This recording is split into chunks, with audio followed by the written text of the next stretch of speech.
पूरे चुनाव के दौरान क्या प्रचार हो रहा था? पूरे चुनाव के दौरान जो अभियान देखिएगा और जो खास करके विरोधी दल के नेता का आज जो भाषण था और उनके चुनाव प्रचार का जो भाषण था, अगर दोनों को मिला के देखिएगा तो लगेगा कि वही आज भी राष्ट्रपति के अभिभाषण पर नहीं, चुनाव के प्रचार में, पब्लिक मीटिंग में भाषण दे रहे हैं। इस तरह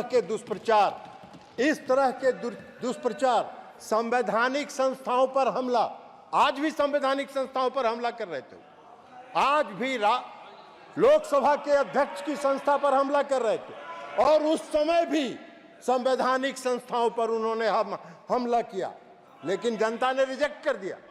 जनता ने उसको रिजेक्ट कर दिया।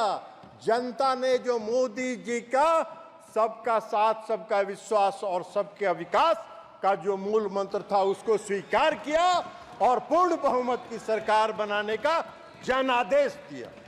लेकिन क्या कीजिएगा, आज भी वो बोल रहे थे। अब आपको हम एक बात बताना चाहते हैं कि देश की जनता ने जो तीसरे कार्यकाल के लिए मोदी जी को जो समर्थन दिया है, उसका स्पष्ट संदेश है कि भ्रष्टाचार पर जो आपने हमला किया है उसको जारी रखिए और इस देश से भ्रष्टाचारियों को समाप्त करने का काम करिए। इसके लिए इस देश की जनता ने दिया है।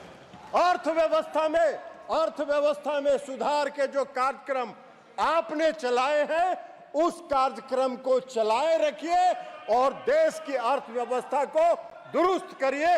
इसके लिए देश की जनता ने मोदी जी को तीसरे कार्यकाल के लिए अपना बहुमत दिया है।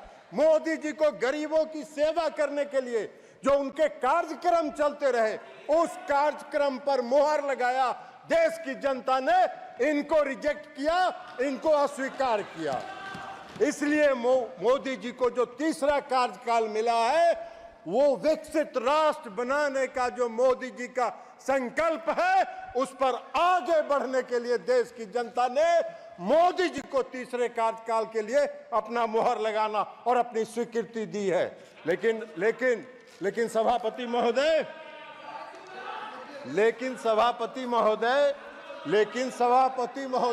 1971 का चुनाव हो रहा था। 1971 में इस देश में एक चुनाव हुआ था और उस देश में कांग्रेस पार्टी का नारा था, गरीबी हटाओ, गरीबी हटाओ, देश बचाओ। जनता ने भरोसा कर लिया, जनता ने इन पर भरोसा किया। 1971 में इनको पूर्ण बहुमत से सरकार दिया, लेकिन 3 साल के बाद 1974 में इस देश में लोकनायक जयप्रकाश नारायण के नेतृत्व में आज तक के आजाद भारत का सबसे बड़ा जन आंदोलन हुआ, क्योंकि इन्होंने जनता से किए गए वादे को नहीं निभाया। और जब इनको लगा 1974 में जन आंदोलन जब चरम पर पहुंचा और जब चरम पर पहुंचा और सुप्रीम कोर्ट ने जब रायबरेली से श्रीमती इंदिरा गांधी के चुनाव को अवैध घोषित कर दिया, तो रातों रात देश में इमरजेंसी लागू हो गया। हम सब उठा के जेल में बंद कर दिए गए। मुझको याद है, मैंने देखा है, आपातकाल लागू हुआ। आपातकाल लागू होने के बाद क्या हुआ? सारे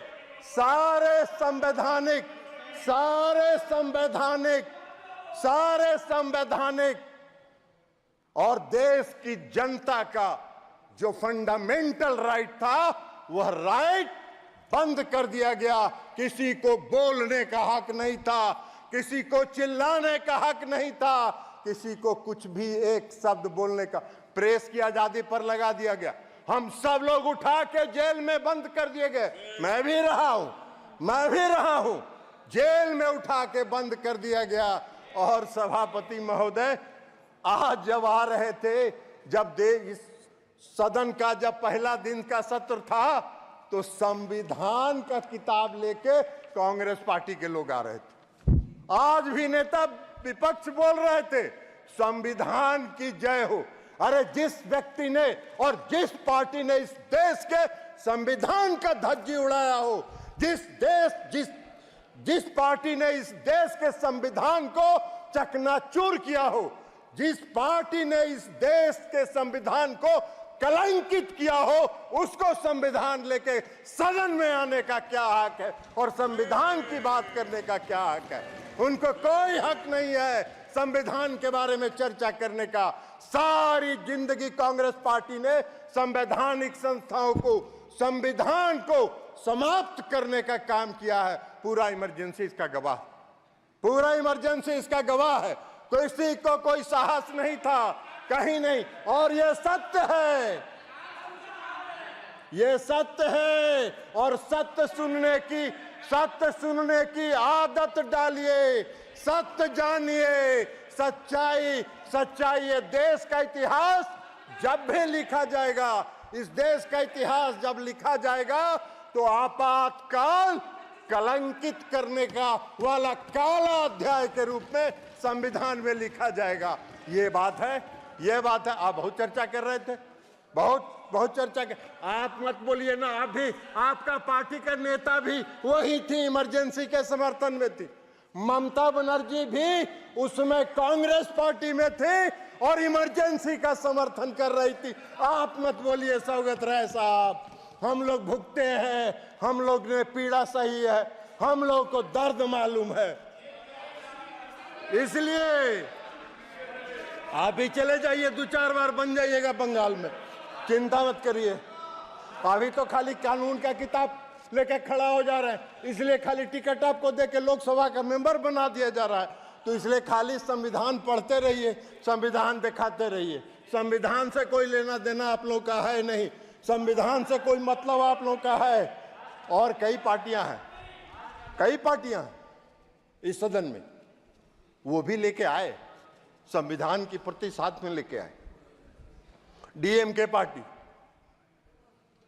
या आपको समाजवादी पार्टी, खैर समाजवादी पार्टी और डीएमके पार्टी को संविधान लेके सदन में आने का हक है, इसलिए कि मुझको याद है कि जब इमरजेंसी लागू हुआ तमिलनाडु में श्री करुणानिधि साहब के नेतृत्व में सरकार थी और इस कांग्रेस पार्टी ने करुणानिधि के सरकार को बर्खास्त कर दिया और सबको उठा के जेल में बंद कर देने का काम किया।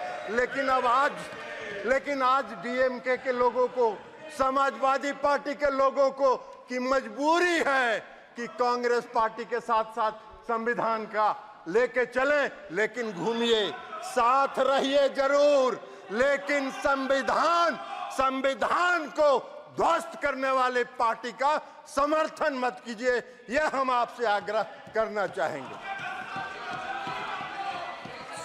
कांग्रेस पार्टी का एक बात,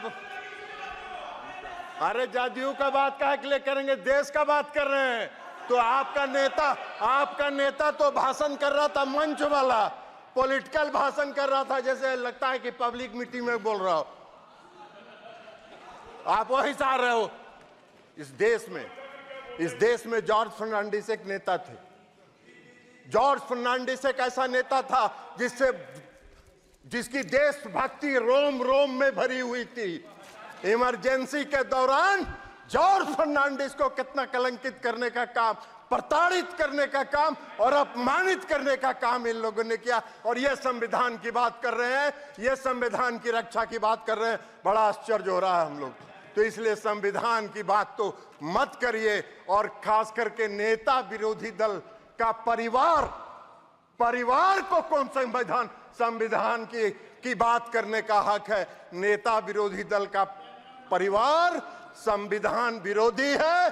काला अध्याय में आपके परिवार का इतिहास लिखा जाएगा, इस देश के इतिहास। इसलिए आप वो करिए। अध्यक्ष महोदय, सभापति महोदय, पूरे चुनाव प्रचार के दौरान इन्होंने इस देश की चुनाव प्रक्रिया पर प्रश्न चिन्ह खड़ा किया। इस देश की चुनाव प्रक्रिया पर प्रश्न चिन्ह खड़ा किया। ऐसा घूम घूम के प्रचार करते रहे जैसे लगता है कि देश में चुनाव निष्पक्ष हो ही नहीं रहा। पूरे दुनिया में देश को कलंकित करने का काम इन लोगों ने किया। बीच बीच में सुप्रीम कोर्ट जाते रहे चुनाव आयोग को और ईवीएम मशीन को चुनौती देने के लिए। और और अगर ईवीएम खराब है तो सौगत राय जी, ममता दीदी का सरकार बंगाल में कैसे बन गया? हिमाचल में आपकी सरकार कैसे बन गई? कर्नाटक में आपकी सरकार कैसे बन गई? तेलंगाना में आपकी सरकार कैसे बन गई? अगर ईवीएम खराब है तो जब आपको मिल जाए तो बड़ा आनंद में, और जब हारने का बारी आए तो ऐसा शो करिए कि जैसे लगता है कि निष्पक्ष चुनाव नहीं हो रहा है, बेईमानी से कोई जीत रहा है। अरे देश की जनता कभी आप पर भरोसा नहीं करेगी। बैलेट पेपर जब चुनाव होता था हम लोगों ने देखा, बैलेट पेपर से जो चुनाव होता है हम लोगों ने देखा, एक एक थाक का थाक बैलेट बॉक्स से बैलेट पेपर निकलता था, थाक का थाक, जिस पर कोई वोटर का दस्तखत नहीं, कुछ नहीं, और उसी की गिनती होती थी। और यही प्रक्रिया आप चलाते रहे और सत्ता का आनंद लेते रहे, देश के संविधान का धज्जी उड़ाते रहे। वही आज भी चाहते हैं। नरेंद्र मोदी जी की सरकार इसको कभी स्वीकार नहीं करेगी। इस देश की जनता का भरोसा नरेंद्र मोदी जी पर है, तो इसलिए आप इस पर चिंता मत कीजिए। और इसके साथ साथ मैं आपको, और याद है ना, आपने देखा था, अभी बोल भी रहे थे, कोई स्पीकर बोल रहे थे, आप मोदी जी पर आरोप लगाते हैं कि संविधान की धज्जी उड़ा रहे हैं। कौन से संविधान की धज्जी उड़ा रहे हैं?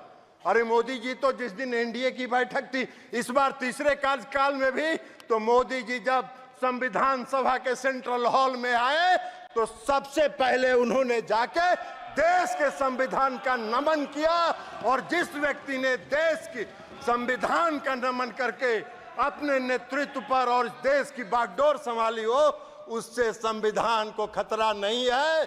संविधान को खतरा है तो आपसे है, कांग्रेस पार्टी के से है, और कांग्रेस पार्टी संविधान विरोधी रही है और रहेगी। प्रधानमंत्री जी ने कई योजनाएं चलाई, पीएम किसान निधि योजना, और जो आज विकास का दर है, ये दर आज हम 5वें नंबर पर थे, हम अर्थव्यवस्था में 11वें नंबर पर थे, और हम 10 वर्ष में 5वें नंबर पर आ गए। और मोदी जी का लक्ष्य है, मोदी जी का संकल्प है, आदरणीय प्रधानमंत्री मोदी जी ने घोषणा किया है कि 5 वर्षों में सब दिए थे। अरे सब बता रहे हैं, आपको बता दिए हैं, आपका वही चरित्र है। अभी उनके साथ घूमिए, नेताजी की आत्मा ऊपर से रो रही होगी। अरे नेताजी की आत्मा रो रही होगी। 11वें स्थान पर था, आज अर्थव्यवस्था 5वें स्थान पर है, और मोदी जी का संकल्प है कि 5 वर्षों में तीसरे स्थान पर पहुंचाएंगे। अकेले भारत का जो योगदान है इस दुनिया के विकास दर में, वह 15% है। यह मोदी जी की सरकार की उपलब्धि है, आपके सरकार की उपलब्धि नहीं है। इसके अलावा आज यहाँ प्रहलाद जोशी जी बैठे हैं, रिन्यूएबल एनर्जी देख रहे हैं। ये रिन्यूएबल एनर्जी आने वाले समय में इस देश में अगर ऊर्जा पर और बिजली के लिए अगर आत्मनिर्भर होना होगा तो रिन्यूएबल एनर्जी पर ही, वही एकमात्र स्रोत है जिस पर आपको आत्मनिर्भर होना होगा।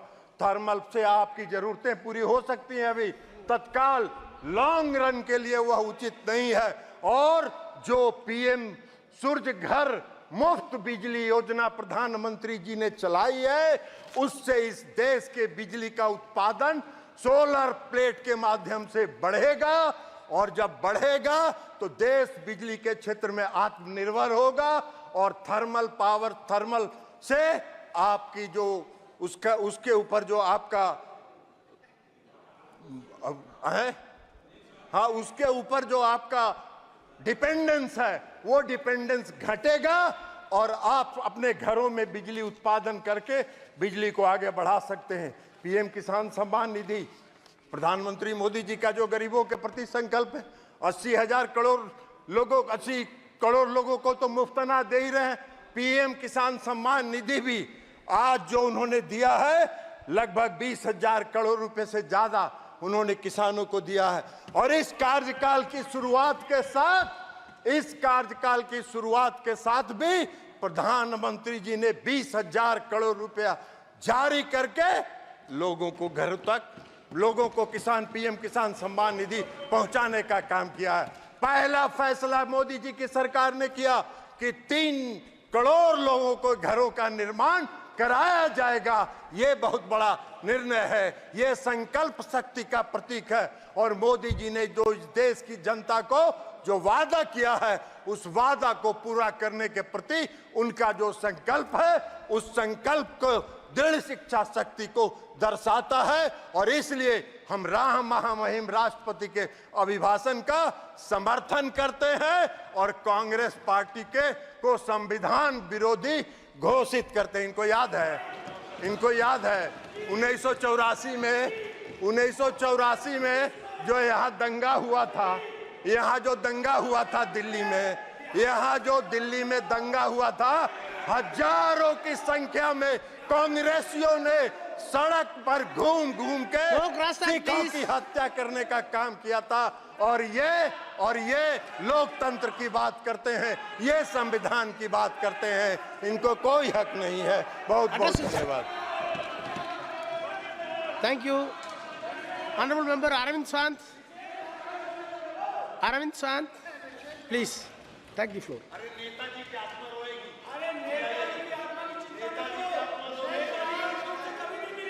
ऑनरेबल चेयरमैन सर, महामहिम राष्ट्रपति के अभिभाषण पर अपने विचार व्यक्त करने के लिए आपने समय दिया, इसके लिए बहुत बहुत धन्यवाद। शुरू में ये कहना चाहता हूँ, लल्लन जी, 1977 में जब नेताजी मुख्यमंत्री बने थे, सर हम क्या करें, हम बात करें कि नहीं करें? लल्लन जी अभी सुनिए, वो लल्लन जी अब मंत्री बने आप। लल्लन जी आपका वक्त पूरा हो गया, आप सुनो तो सही, दूसरों को भी सुनो Please. सर आज मुझे एक अच्छी बात लगी, महात्मा गांधी जी का एक वाक्य है, स्पिरिचुअलाइज